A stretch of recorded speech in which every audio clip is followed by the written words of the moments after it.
নিচে একটি অলস লোকের গল্প দিচ্ছি, যাতে মজার ছলে একটি শিক্ষাও আছে। গল্পের নাম, অলস হরেনের হাল। এক গ্রামে হরেন নামের একজন লোক বাস করত।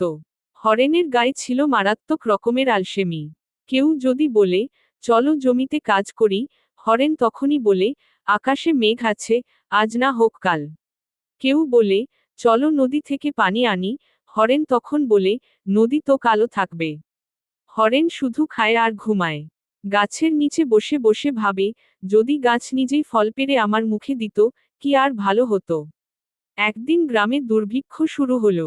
সবাই আগে থেকেই কিছু না কিছু জমিয়ে রেখেছিল। শুধু হরেনের ঘরে কিছুই নেই। ক্ষুধায় কাহিল হয়ে সে ভাবল, এবার তো কিছু একটা করতেই হবে। হরেন ভাবল, চল, বুদ্ধি খাটাই। সে গিয়ে গ্রামের মানুষের কাছে বলল, আমি এক চামচ ভাত চাই না, আমি তোমাদের গল্প শোনাব।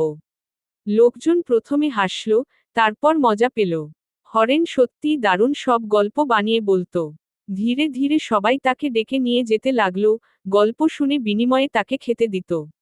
এইভাবে অলস হরেন নিজের অলসতাকেই কাজে লাগিয়ে এক নতুন পথ বের করল। যদিও সে কখনোই চাষ করল না, কিন্তু গল্পের মাধ্যমে মানুষের মন জয় করল।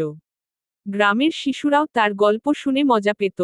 শিক্ষণীয় দিক, এই গল্প থেকে বোঝা যায়, অলসতা ক্ষতিকর হলেও বুদ্ধি খাটালে সেটাকেও সুযোগে রূপান্তর করা যায়।